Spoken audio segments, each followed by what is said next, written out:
¿Qué tal, capablanquianos? Hoy os traigo una partida clásica como pocas. Y es que es la primera partida del primer tomo de mis geniales predecesores.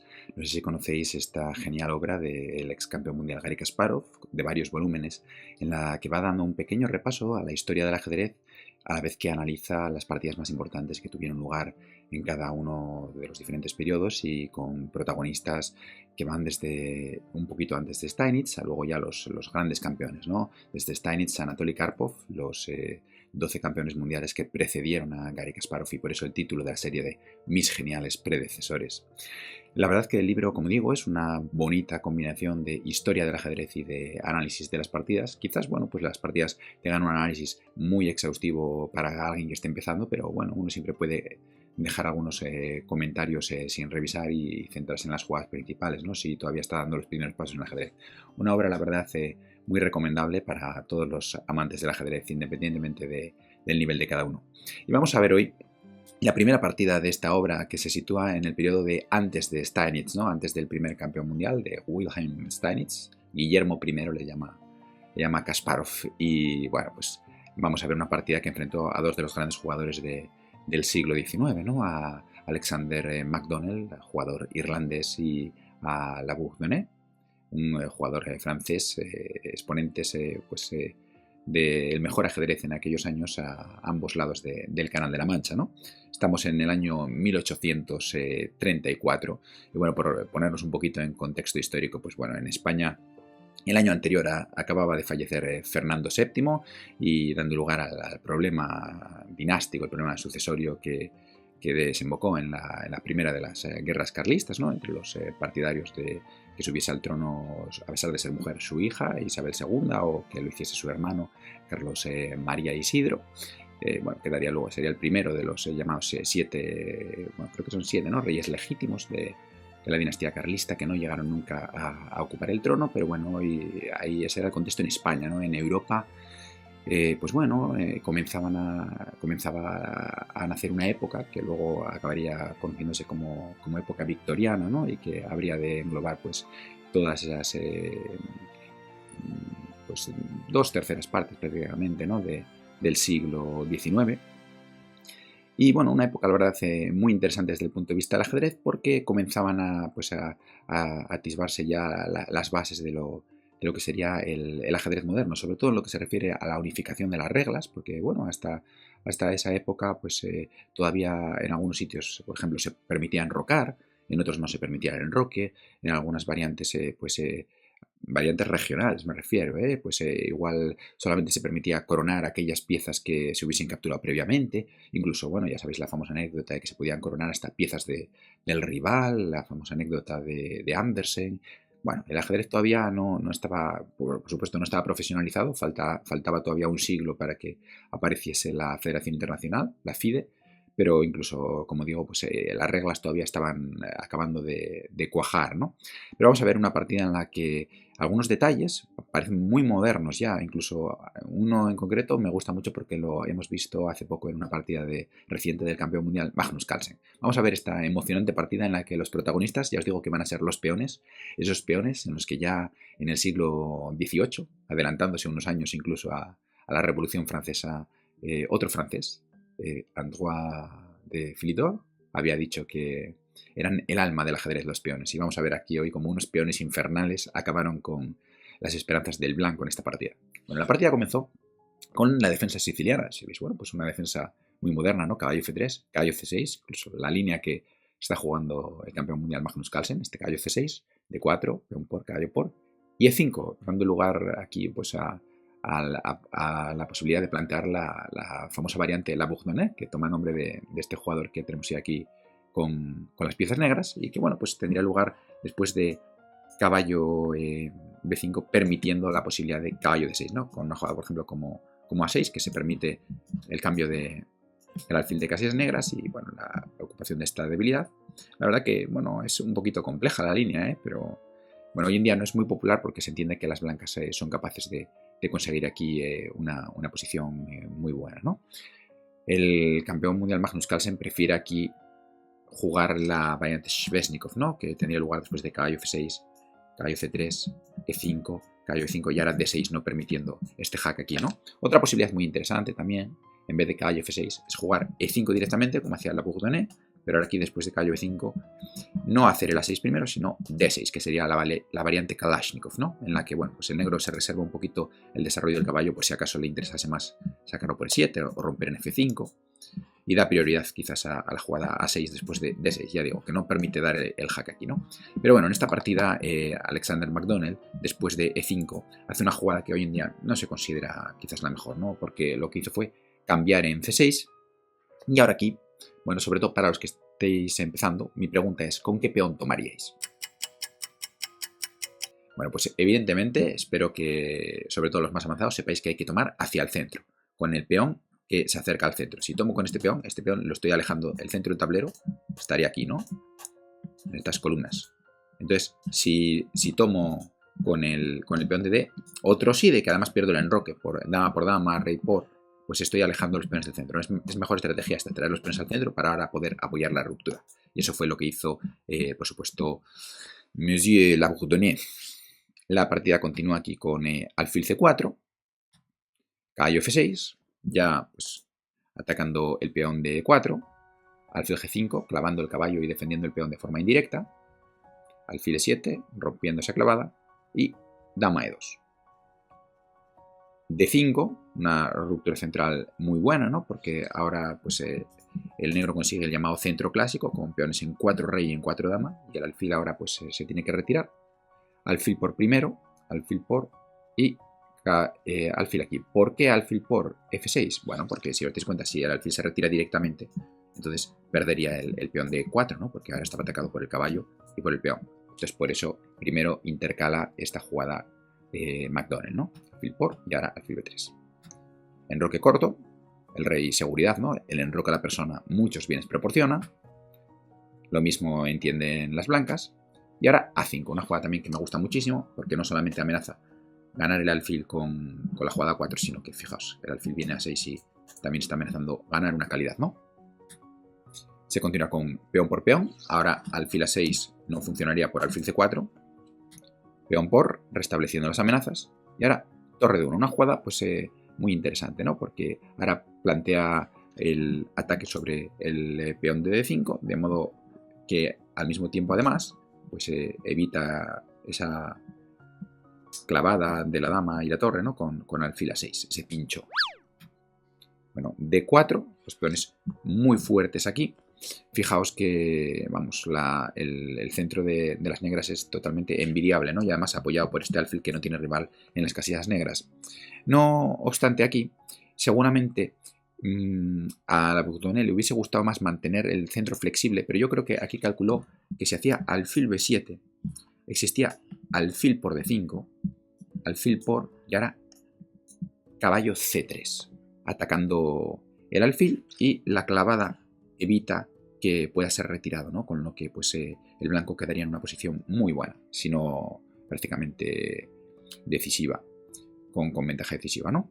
Pero el problema es que aquí existía una posibilidad de mantener el centro flexible, pero era un poquito complicado quizás de ver, ¿no? Y es una jugada alfil A6, molestando a la dama, que la verdad no tiene buenas casillas, porque fijaos, si por ejemplo se va a F3, se ataca con el peón de D4, si se va a E3 se podría atacar con el peón de D4, no hay una casilla cómoda para la dama.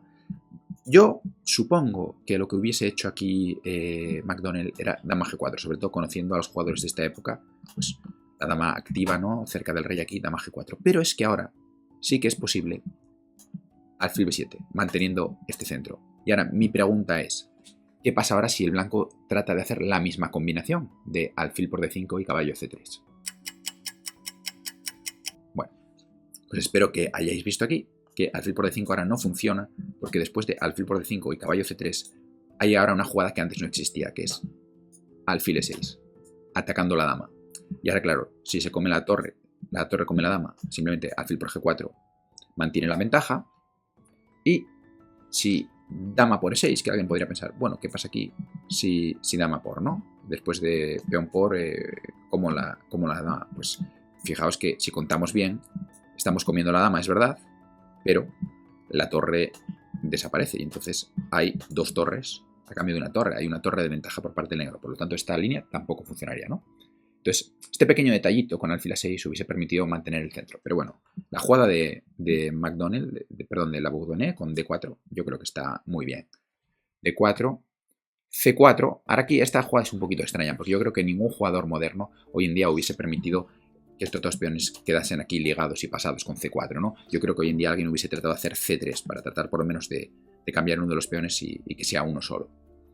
Pero bueno, este C4 quizás la jugada más antigua de todas las que vemos aquí, ¿no? Que hoy en día yo creo que ni siquiera alguien que tenga ya unos fundamentos, aunque no sea un maestro, haría ese C4. Dama B6, alfil C2, tirando un pequeño truquito, ¿no? Sobre todo para los que estén empezando. ¿Qué pasa si dama por B2? Bueno, pues si dama por B2, el truquito, por supuesto, es que hay alfil por H7, rey por y dama por, ¿no? Un truco conocido, típico de, bueno, sobre todo de cuando se está empezando, ¿no? Yo recuerdo algunos torneos así de cuando éramos niños, ¿no? En los que alguna vez pasaban este tipo de cosas. Bueno, pues alfil C2, alfil B7 y caballo D2, ¿no? También un nuevo truco. Ahora si dama por B2, bueno, pues el truco ahora pues viene es un poco más complejo porque, bueno, torre B1 nos convenía al alfil, pero podríamos hacer aquí dama D3 amenazando mate defendiendo el alfil y ahora torre B1 y habría problemas aquí, ¿no? No obstante, bueno, todavía se puede hacer E4. El negro no tiene por qué perder la pieza, pero se le destruye la posición, ¿no? Entonces, por supuesto, no come en B2 y en su lugar hace torre A E8. Y si os fijáis, esta jugada me recuerda mucho a la que veíamos de Magnus Carlsen hace unos días en esa posición con blancas. ¿Por qué pone esta? Lleva torres al centro, vale, pero ¿por qué no esta torre, no? Pues lleva esta torre porque ya se da cuenta que en algún momento va a retirar el alfil y quiere tener la torre en F8 para poder apoyar el avance de este peón de aquí. Este peón de... Vamos a ponerlo en otro color, que hay colores muy bonitos aquí, por ejemplo, así. Para apoyar ese peón de F, prefiere tener la torre en F8. Así contrasta mejor con este tablero, que bueno, veis que el tablero está ahora a juego con el libro, ¿no? De mis geniales predecesores. Bueno, pues caballo E4 aquí, por parte de McDonald. Alfil de D8, veis que ahora ya el peón tiene vía libre para expulsar el caballo. C5, dama C6, batería de la dama aquí. Ahora si el caballo pues, es expulsado, habría un mate en G2.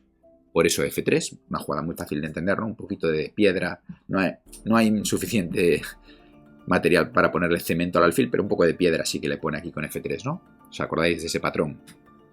Alfil E7, atacando el peón de C5, torre C1, y ahora ya decide expulsar el caballo. Dama C4 jaque, rey H8, alfil A6, y dice, bueno, parece que se ha equivocado aquí la Bourdonnais, se ha dejado la torre, la calidad. No, lo tenía todo calculado, fijaos. Dama H6, pensando en entrar por aquí en las casillas negras. Y ahora, después de alfil por torre, una jugada fortísima. Peón por peón.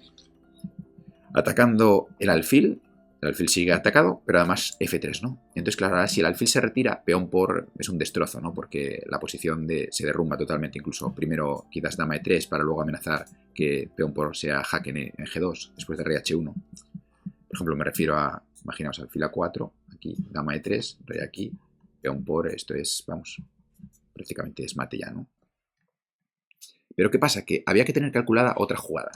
Que aquí nos hiciesen C6 y ahora esta es quizás la jugada que más me gusta de la partida, ¿no? Y es que este hombre, la Bourdonnais, calculaba muy bien y fijaos que aquí calculó peón por peón.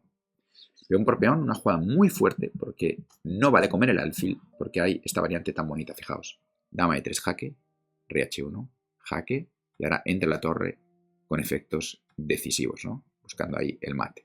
Por supuesto, bueno, aquí, si en vez de rey G1 hace rey H1, el mate sería más fácil, ¿no? Porque si rey H1 simplemente dama F3 y dama G2, da el mate antes. O sea que había que tener calculado todo esto por F3, dejando el alfil aquí durante un momentito, ¿no? Por eso aquí continuó con torre C2 el blanco, defendiendo la segunda fila. Y ahora aquí, dama E3 jaque aún así, ¿no? ¿Qué es lo que pasa?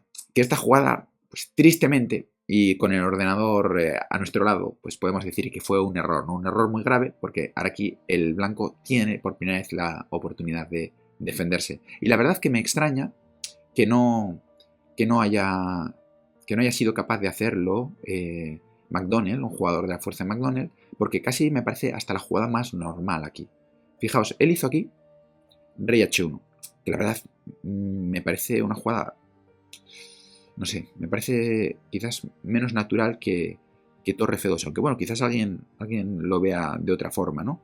Porque esta jugada se deja la casilla de coronación del peón sin control y es verdad que bueno, que peón por jaque parece que comes con la torre y el rey está bastante seguro porque la diagonal ahora está bloqueada gracias al peón de C6, pero bueno, más normal quizás me parecía, pero igual estoy un poquito sesgado ahora por saber qué es la jugada correcta.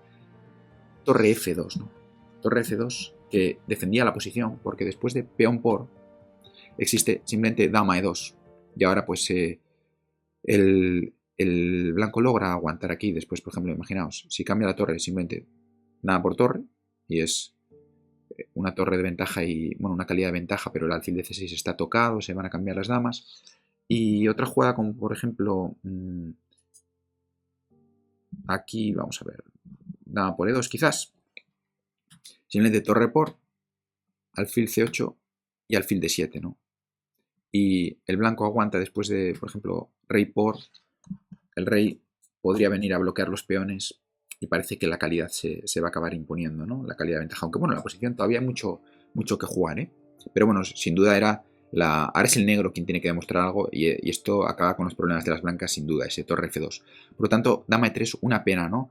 ¿Por qué? Porque aquí la jugada era muy difícil. La jugada que ganaba aquí de forma objetiva, con el ordenador en la mano, era esta jugada. Alfil A6, una jugada muy difícil. No os pido que la tratéis de calcular porque es una jugada muy difícil, porque implica que después de dama por se haga E4, fijaos, con la calma, ¿no? Con toda la calma, E4 aquí, con tranquilidad, una jugada muy de ordenador, ¿no? Si el otro día hablábamos también de las jugadas de ordenador y de las trampas en el ajedrez online, pues fijaos, ¿no? Esta jugada, si alguien hace esto con calma aquí, es que parece que está jugando a alfa cero, ¿no? Al que le da igual tener una torre de menos porque calcula que esos peones infernales van a ser imparables, fijaos, por ejemplo, dama C4, D3, torre aquí, D3, torre por, D2, torre por, alfil por, dama aquí y ahora D2 desviando la dama de la casilla F1, ¿no? Pero bueno, esto era muy difícil de ver y aquí hay muchísimas variantes. O sea, después de 4 aquí no solamente dama C4, hay que calcular un montón de jugadas y darse cuenta o tener la confianza de que estos peones van a ganar con un peón aquí en C6. La verdad que es mucha confianza, ¿eh? Yo creo que sería muy difícil que algún, incluso de los mejores maestros actuales, lograse calcular eso con confianza. Aunque bueno, nunca se sabe porque hay jugadores que son realmente extraordinarios. Pero bueno, muy difícil, ¿eh? Entonces aquí, bueno, después de dama E3, tuvo la Boutonnais la suerte de que McDonnell se equivocó y jugó rey H1 y ahora permitió que pues jugase alfil C8 en muy buenas condiciones, ¿no? Porque ahora el peón está totalmente anulado, el peón de C6, y los peones de las blancas los peones de las negras son, como digo, infernales y bien valen la calidad. Alfil D7, fijaos, se amenaza ahora dama E1, dama por torre y peón dama, por lo tanto torre F1, D3, atacando la torre C3, clavando ese peón, alfil D7, cambiando, porque ahora está controlado el punto de coronación en D8, y E4. Muy bonito, sobre todo muy plástico, ¿no? Defendiendo la estructura de peones. Dama C8 y alfil D8. Ahí, vamos, asegurándose totalmente. Dama C4, dama E1, torre 1 y ahora una jugada muy bonita. Este D2, ¿no? Fijaos estos peones infernales que comienzan a defender la dama, a atacar la torre y, claro, se convertirían en otra dama, ¿no? Si se captura la dama. Ahora otra jugada también de mucha seguridad, fijaos, torre G8. No quiero saber nada contigo, le dice la Boutonnais a McDonnell, torre G8, defendiendo aquí el rey. Absoluta seguridad del monarca negro y fijaos este rey cómo va a caer a la presa de todos estos peones. Torre aquí, E3, otra vez muy plástico, no me digáis que esto no es súper bonito en el tablero. Dama C3 y ahora el golpe de gracia entregando la dama. Y aquí vemos estos peones infernales que daban nombre a esta partida. Una posición impresionante, ¿no? Creo recordar que Garry Kasparov en uno de sus libros comentaba que una de las primeras veces que había visitado la escuela de Mikhail Botvinnik le había enseñado esta esta posición y le había sorprendido mucho cómo estos peones eran capaces de ser superiores incluso a la dama que tienen aquí las blancas, ¿no? Y la verdad es que son impresionantes. Bueno, pues espero que os haya gustado esta partida, una partida, como veis, de otra época, una partida del siglo XIX, una partida romántica, pero en la que hemos visto pues algunas ideas muy modernas, ¿no? Como, por ejemplo, ese torre a E8, dejando la torre aquí en F8 como ya hacía Magnus Carlsen, ¿no? Vemos que incluso ya en aquella época se empezaban a atisbar algunas de las ideas que habrían de desarrollar a lo largo de los 2 siglos siguientes los grandes maestros que escribieron las páginas de oro de la historia del ajedrez. Bueno, pues espero volver a veros por aquí en el canal, con nuevos vídeos, con nuevas partidas y sobre todo, con ajedrez para todos.